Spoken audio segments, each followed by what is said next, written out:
I don't know how we done it, but we finally made it to Overdress.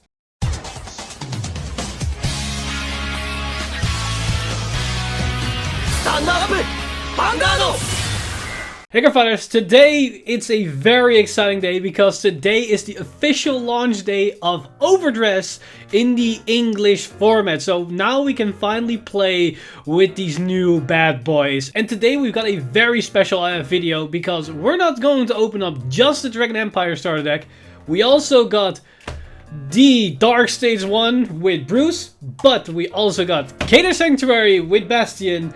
We got Stoicheia with Magnolia, and we also got the one for Brandt Gate with the Seraph Snow build. So we're going to open up all 5 starter decks and we are going to have a blast with Overdress, as I have a lot of very exciting stuff coming in the channel. But before we dive into the unboxing itself, I want to give a huge shout out to my sponsor Parkage for providing me with these starter decks. And if you guys need any product for Overdress, be it the starter decks themselves, do you need cards from set 1, set 2, or any other potential future product, they have all the best products on their website. They got awesome deals either with case splits, clan splits, or just singular cards. You name it, they got it all on the store and at a decent price, but you can get it for even cheaper with discount code TIMELY5 to get 5% discount on your entire order. So get your product for Overdress if you haven't, or pre-order your stuff for the next coming booster sets, as Overdress is looking to be very exciting. Now before we head into the opening, I'm also wondering what you guys think of this new angle. Usually I do it from top-down view, but I'm trying to do it a little bit differently this time because I don't have the option to record it the usual way. I know there is an annoying glare around here, so I'm trying to avoid that all at cost. But let me know if you enjoy this angle, and if so, I'm gonna continue it for the coming few unboxing until I manage to upgrade my equipment on my side to make the better angles happen once again. Now, also, one thing to note about these boxes, they are really small. They worked on the package to make it as small as possible, which to some extent is also more economic friendly. And to really see how small it is, look at this. This is the original trial deck boxes that we've got during the VR, and just look at how small it is in comparison. Like, it's not even close, like how small it is. Like, I think the cards fit in just barely, and maybe we got the rule book and the playmat, and that's it. So yeah, job well done on these packages, because I think this looks way better than those bigger clunky boxes. As for the box itself, we got the nice artwork on the cover with the unit, I mean the character that's playing the unit and the deck itself. And of course on the back we've got the whole list of the cards with the amount of quantities, and you got this new QR code. I don't have I don't have a scanner myself, but I believe it sends you to the official website to see more information about the right deck and overtriggers and all the information for Overdress. So basically the standard jazz of what you come to expect from the starter decks. But I've been talking long enough. We got 5 starter decks to crack open, so let's dive into the first starter deck and see how these cards look in real person, because I'm very curious, because so far I've only been able to play with Overdress via simulators and just proxies. So I cannot wait to finally play the game with actual cards. Now, if this one to open or not. Okay, this one opens up. Okay. So, oh, that's really tightly fit in there. Okay, so let's see how this works out. Okay, so we have a small compartment, and this is where the cards are, but I believe, oh wait, this is beneath here on the bottom. Got another package, and that's basically everything that's in it. So no more plastic, just a bit of carton, a bit of cardboard that puts it in place, and that's basically about it. So I assume this is the playmat. This is, yeah, basically the playmat, and something written on the back, or oh, they go back to the Blanco one, so no extra information on the back about sets or something. But with this, that also means there's no official rule book or anything given in the starter deck. So that's a change that they made for not including the rules anymore. I don't know if that's a smart thing, but it seems it's starter decks and not trial decks. I can understand it to some extent, but I think this QR code sends you to the website which holds all the information, but I don't know at this point, if I'm gonna be honest. So, is it this? It's a different plastic bag than usual. I think this should have some... Is it taped or just with glue? Oh, it's just with glue. It does feel a lot more sturdier than in the past. Like, this is a lot thicker plastic than it used to be. Oh. And then we also got this side seal. Voila. And there we have it, ladies and gentlemen. The actual cards for Overdress. I do have to say, they look way better in real person. And this foil is pretty good. Now, of course, we're going to replace them with SPs and ASRs, or what the higher rarity is of Nirvana. But even though the triple R isn't really bad at all, if I'm going to be very honest, it looks pretty clean. So we've got, of course, 4 copies of Nirvana for the right deck and the Persona right skills. Then follow up, we've got 4 copies of Reiju, our main right deck card. We're definitely going to replace this once we get more cards from the set, but as a right deck card is awesome because it fetches our Verena and have more consistent access to our plays in the early game. We also have the follow-up 4 copies of Reno. Once again, not ideal for main deck, but right deck amazing as it fetches our Trickstar. And as you know, or might not know, the entire deck revolves around Trickstar, so you want to get that as fast as possible. And of course, our generic starter, which is Sunrise Egg, which might become better with set 2. If you have seen my, what's it called? Blaze Maiden review with the new support around it. Now, we also got this thing. Luckily, it's only 3 copies because this is going to be yeeted out of the deck ASAP. Here we have one of the big boys of the deck. The first Overdress cards, Verena. They look pretty good in real person, but I cannot wait to see Arx and Valiente with the triple R foiling onto them. So, yeah, nice addition for the Overdress itself. Now, of course, they also have these vanillas. Again, don't really mind the not in 4 copies because they're going to be yeeted out as soon as possible. But the quality is nice and the artwork is still pretty good. Then the generic Perfect Guard. Again, nice for beginners, but if you have a bit more budget and you can get some from the set, I would recommend getting the new Perfect Guards from the actual set, as they are effectively just a better version of this one. But then we've got the big boy himself, or should I say small boy, Trickstar. And honestly, they look pretty good in common, but there are, I believe, higher rarity foils version, and we have the ASR. But I think you don't really have to go for the ASR. I think the triple R foiling that we probably are going to get in the festival collection, I don't know for sure, but if we do get it, will probably look amazing on these cards. So yeah, I'm liking this so far, what we've seen so far. Now, of course, we've got the Overtrigger, bit controversial for some, but it has to be in here because it's Overdress. And then we got the generic triggers. We got 4 crits, yeah, 4 crits, 4 draws, then 3 fronts because we have the Overtrigger, and then 4 Blaze Maiden heals. And then finally, to run it off, we got the new type of order cards, as we got these new normal orders, but then for nations, and they look also a bit more sleek with this design. They do look pretty stunning, so I cannot wait to see the other order cards once we get more order cards to see them in actual person printed on these cards.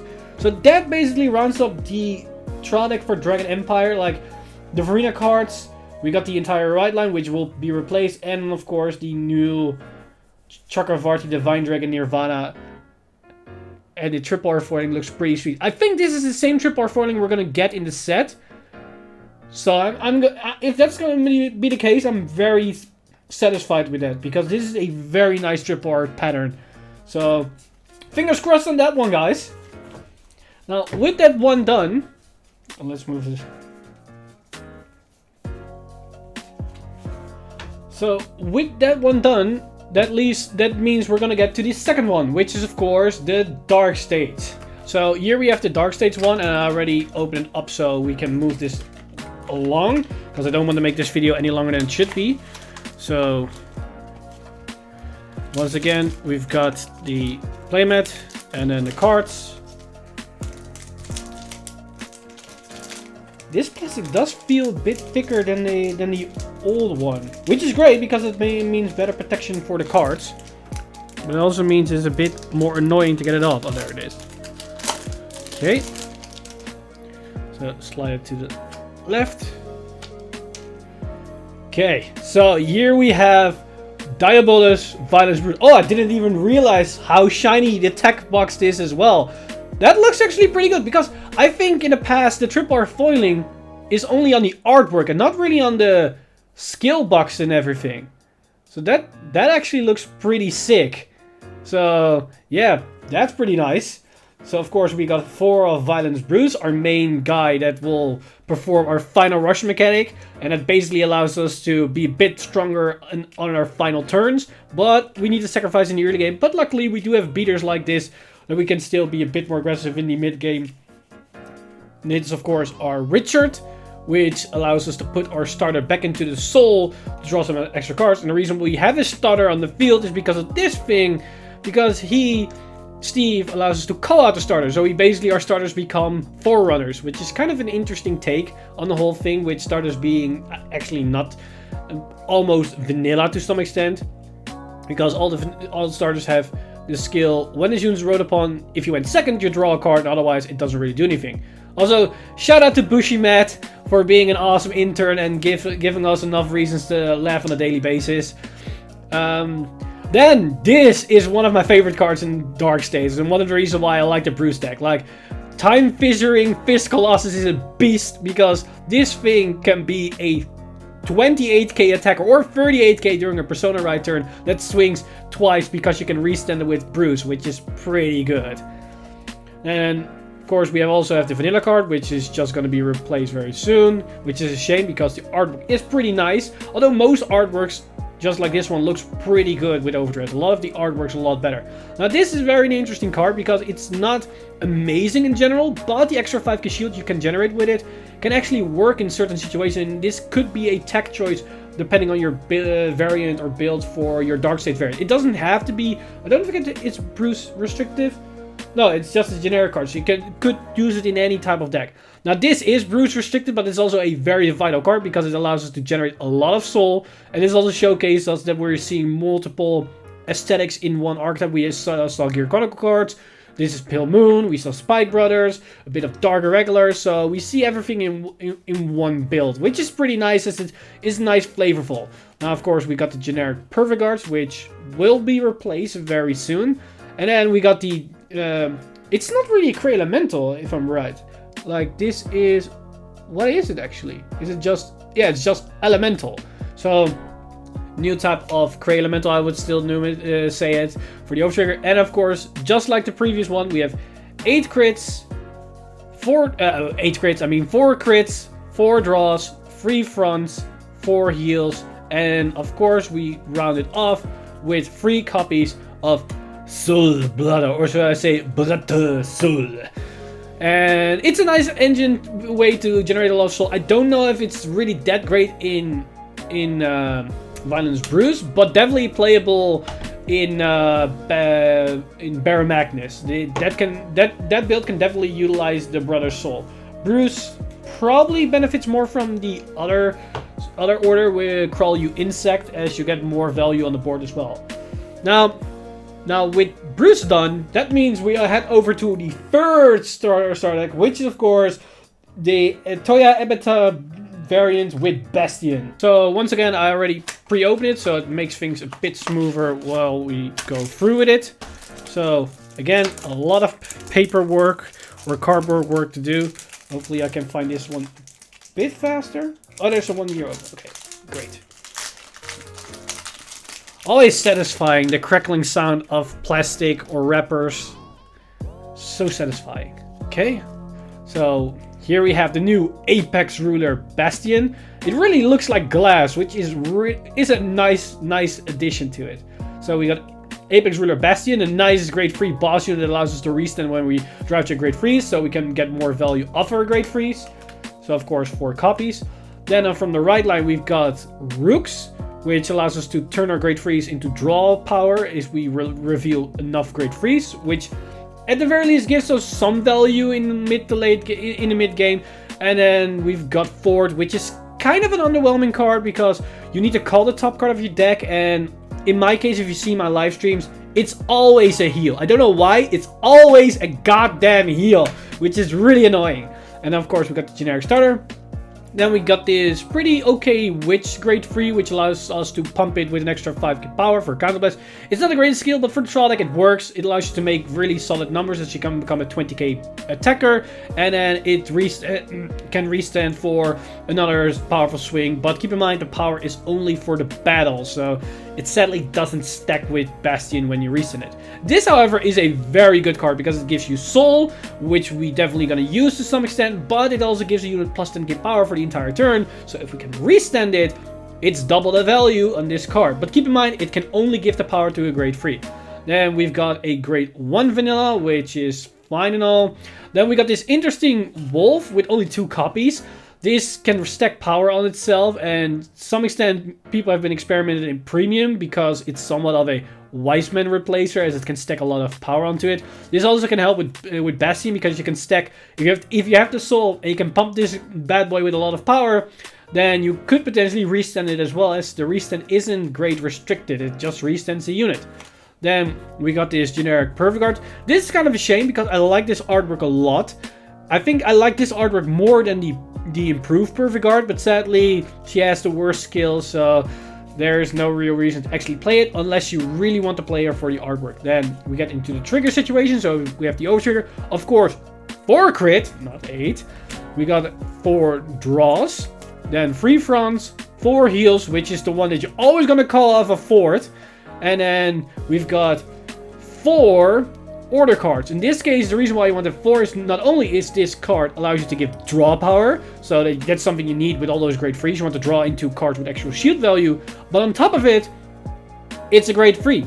So it allows you to reveal it from hand with Fort or with Rooks to meet their requirements, but more importantly, if you drive check this thing with Bastion, it's yet another potential grade 3 that then can restand one of your cards. So you want to play as many grade 3s as physically possible to capitalize on Bastion's ability. And that is also what we see with the new support for Bastion, because all the grade 3s are insane for him, and it makes the deck very powerful. It basically is a competition between these two, which is the best deck, and this is a follow close second. But to some extent, Bruce is a bit better in just the normal compartment, and then it's basically these two fighting it out underneath them. These are basically, this is the Triforce of the starter deck, you could say. Which is kind of funny, because this is red, this is green, and this is blue. So it actually makes for the courage, power, and wisdom. But I don't really think Bastion is anything to do with wisdom. And I do think that Bruce is kind of with courage, because you need to be courageous to play a deck where your early game is literally nothing, and then suddenly you need to go in all ham. And Nirvana Overdress being power, yeah, it's kind of fitting. So it's an interesting trifecta with these 3.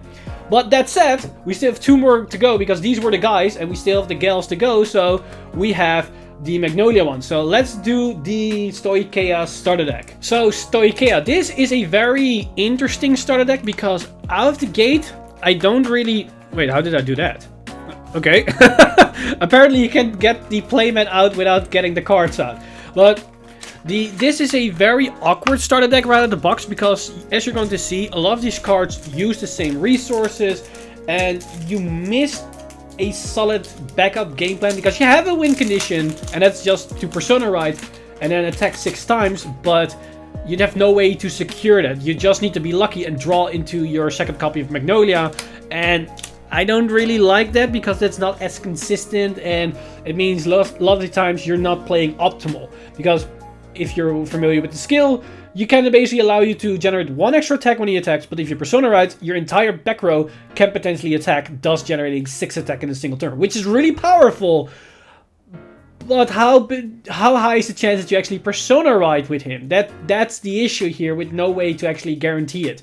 Now, this is one of the cards that enables you to actually attack that many times and successfully, because this thing can be a solid 25k attacker, and it can be a plus engine to swarm the board if it's when you activate his right line ability. But the problem is, both the skills cost soul. So, and that's the thing you're going to see with a lot of these cards, because a lot of these things costs soul, and we have no real way to generate soul, because this is the only card that generates a soul, but that's RNG if we cannot call the unit to the field when we activate its right line ability. So it's kind of awkward in that sense, but nonetheless, it's fine for now.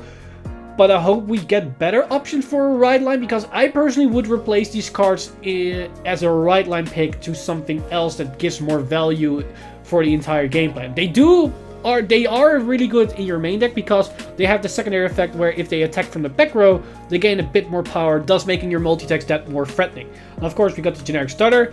Then immediately we got this vanilla card, which can immediately be replaced, but it's a bug with a nice tuxedo.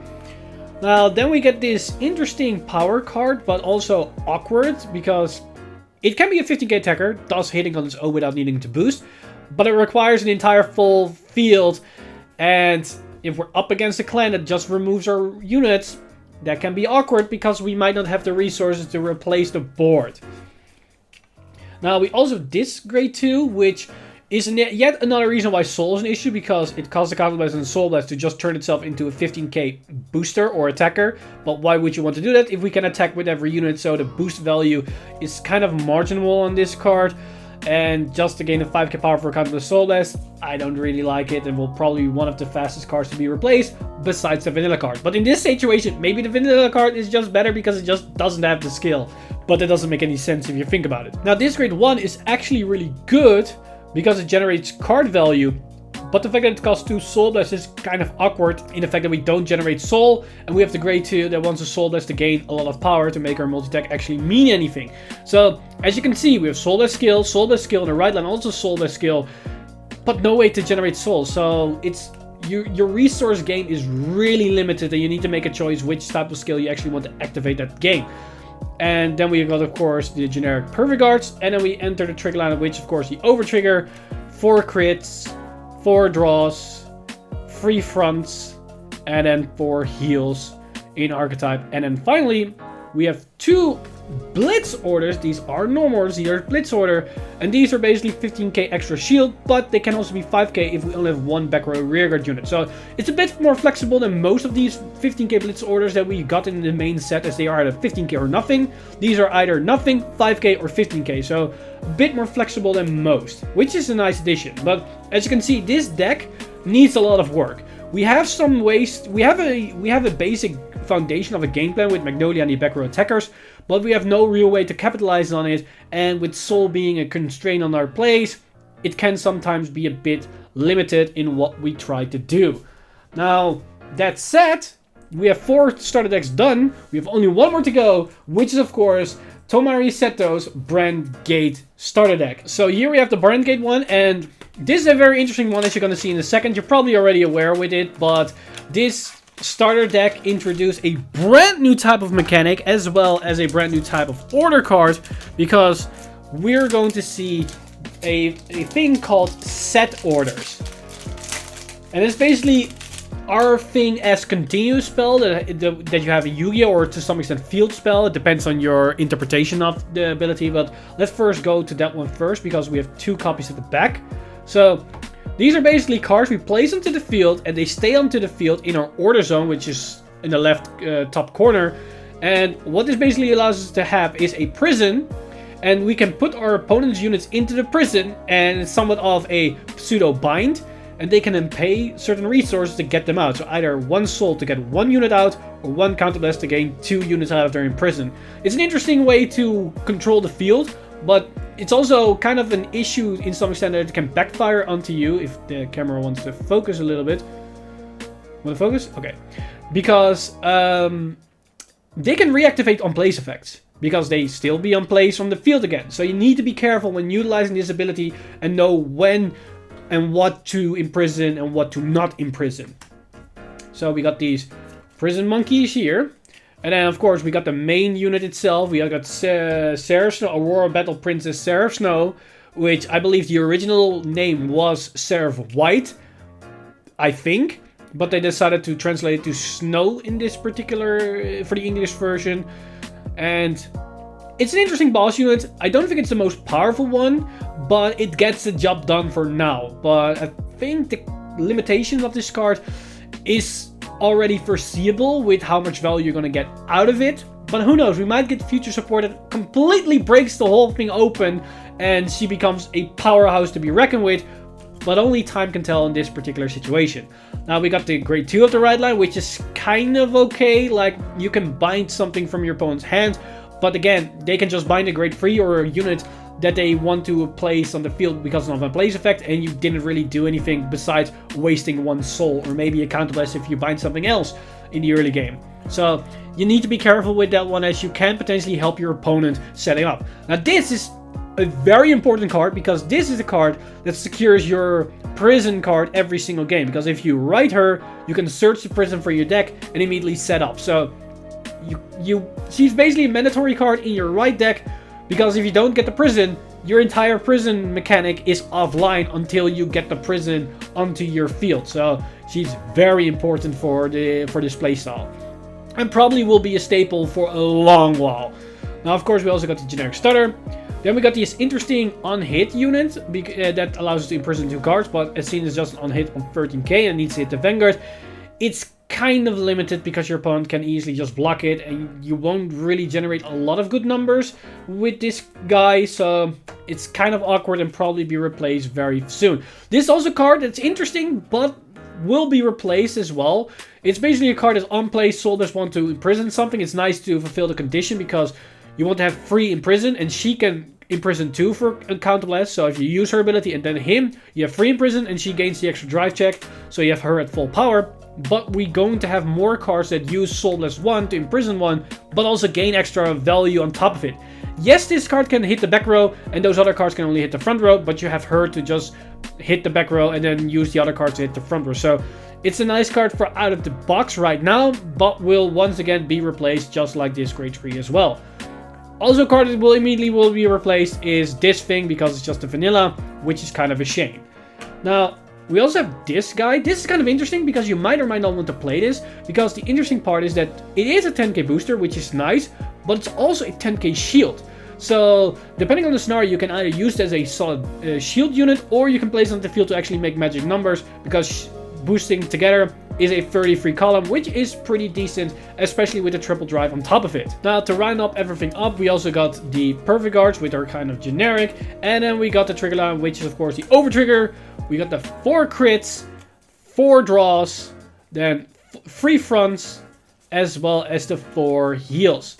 And that basically rounds up the starter deck for Brandt Gate. And that basically wraps up the entire opening for these 5 starter decks. It's been quite a long video because going through 5 decks is quite a lot of cards to go over. But at the same time, it's also very nice to actually see these cards finally in real life, physically in my hand, because it changed a lot. This compared to just digital version, there's no denying, like, this is way better to actually have the cards physically in hand and see the artworks in high definition and also close up, and they look stunning. I'm not gonna lie, they look stunning. The card quality is also pretty good for overall, but Vanguard has always been relatively good with their card stock. But besides that, there's not really a lot to go over in this video anymore. The only thing I can say is that I have some special things planned with these cards to do some immediate content, but I don't know if I will be able to do that right this weekend, or it will take a couple of days to actually make that happen. But I have some extra things in the works, so keep an eye on the channel for extra announcements. And of course, if you haven't been able to get your own copies of the starter decks or any cards for the upcoming booster sets, again, you can go to parkage.com to get your copies of the starter decks, get the bundles they provide, get over there to get your stuff now, because this is probably the best time to start Vanguard right now. And you can do it with extra discount, because of course you can go to their store and get 5% discount on your entire order with the discount code TIMELY5. Again, thank you Parkage for sending these starter decks over and allow me to open up the starter decks on the channel. And guys, I hope you enjoyed this opening. Again, let me know if you like this new angle, and otherwise I will have to work on fixing the old angle again. But let me know in the comments down below if you don't mind this one for now, or you much rather have the top-down view that we have in the past. But thank you for watching, and as always guys, I've been Mr. Timely, and I'll see you guys in the next one.